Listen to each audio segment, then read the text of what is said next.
Hello Battlefield Heroes fans, MeanSpeed here, and once again I'm back with part 3 of my Battlefield Heroes Did You Know Gaming video series. As always, I hope you enjoyed the video and learned something new by the end of it.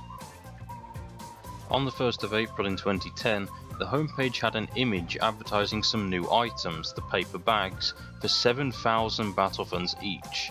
This meant that each bag would cost around €50, and a lot of people were enraged and took to the forums to express that rage. A few people didn't actually realise that it was an April Fool's joke, and clicking the image would take you to a thread where Captain Shop explained the prank. You can also see that the royal paper bag, the brown bag of shame, looked a lot different to when it was finally released, as well as the national one being more brown. During closed beta, there were two pistols that were available, Perry's Pea Shooter for the Royals and Gunther's Grief for the Nationals. These pistols were short range and were semi-automatic instead of the 3-shot burst ones that were put into the real game. It's thought that these pistols didn't make it into the real game and were replaced because they were underpowered. The Peacocks were chosen as an exclusive item because the word peacock was used by the developers to describe someone who invested a lot of money into the game and bought clothes to show off. They really were the customers who spent money for cosmetics and to stand out. The teleporters, also known as the wormhole and the void shortcut, actually shot a portal and had a portal effect in early development as a reference to Portal and Portal 2. It's a shame that this feature wasn't kept in the final design, as it would have been very cool. During Halloween of 2011, the Machete was released, along with a challenge. The challenge was to reach 1,000 kills with the Machete, and doing so rewarded players with a golden version of the weapon. The challenge was tweaked slightly though, and changed to a requirement of only 700 kills because of the National Machete being bugged and having very bad hit registration. The golden machetes were later sold in hot deals during September of the following year, to the dismay of the players who completed the tough challenge. Previous Easy employees, Mr. Handsome and Miss Gorgeous, were very unique as they were the only users to have gold and silver forum borders. Miss Gorgeous had a silver border and Mr. Handsome had a gold border. Everyone knows about the blues and greens, but if you see a silver or gold post, you know who it belongs to. There were some unreleased emotes in the game files with no official names or proper icons, but the best names to describe them would be the Broomstick Emotes. These emotes appeared around the same time that other Halloween content was made during 2012, but weren't released for some unknown reason. You can see that these emotes were mobile ones, like the unicorn and tricycle emotes. The emotes had an icon that resembled the icon for the agent emote, known as Event Eradicator. However, the icon was also scribbled out slightly, as if graffiti was on it.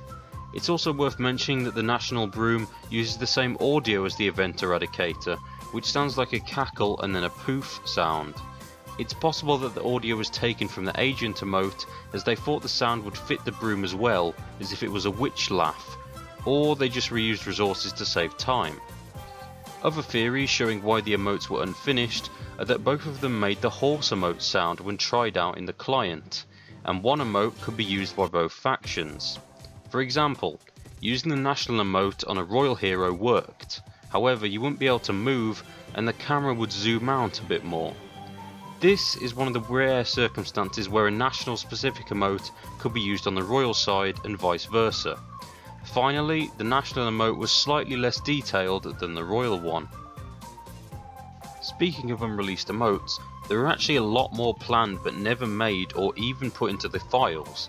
According to Nasman, they had a backlog of emotes they wanted to do that never got past the design stage, examples being a dead peacock emote, a come at me bro emote, a yawn, the world's tiniest violin, cracking knuckles, a magic trick where you made a bird disappear, holding mistletoe over your head, an Italian chin flip, internet meme stuff such as a dance from Mr. Weeple's Badgers, and more.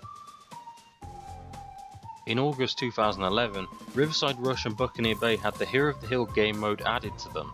This was actually in the real game and not the PTE, but unfortunately the mode was removed from the maps after only a few weeks.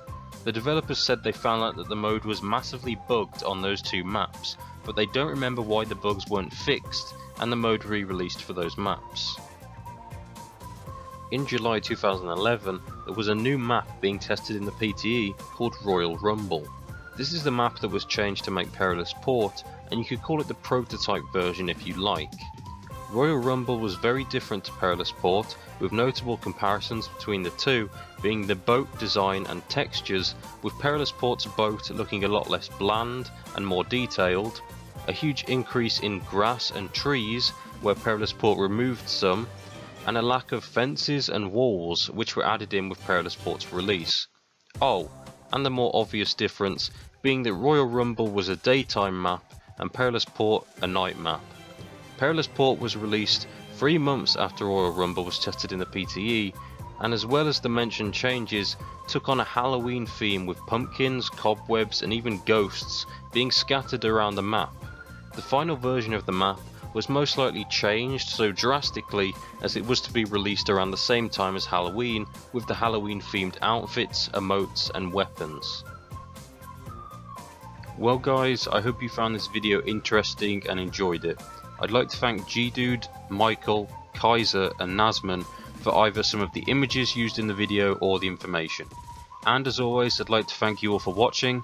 You guys have been really supportive of this series, and I made a few milestones on my channel since uploading the 2 videos, such as getting to 200 likes on a single video, and the first video was also my most popular BFH video. I'll definitely continue this series, and it's far from over. You can expect me to upload videos like this in the future, even after the game is closed as well. Thanks for watching, heroes. See you next time.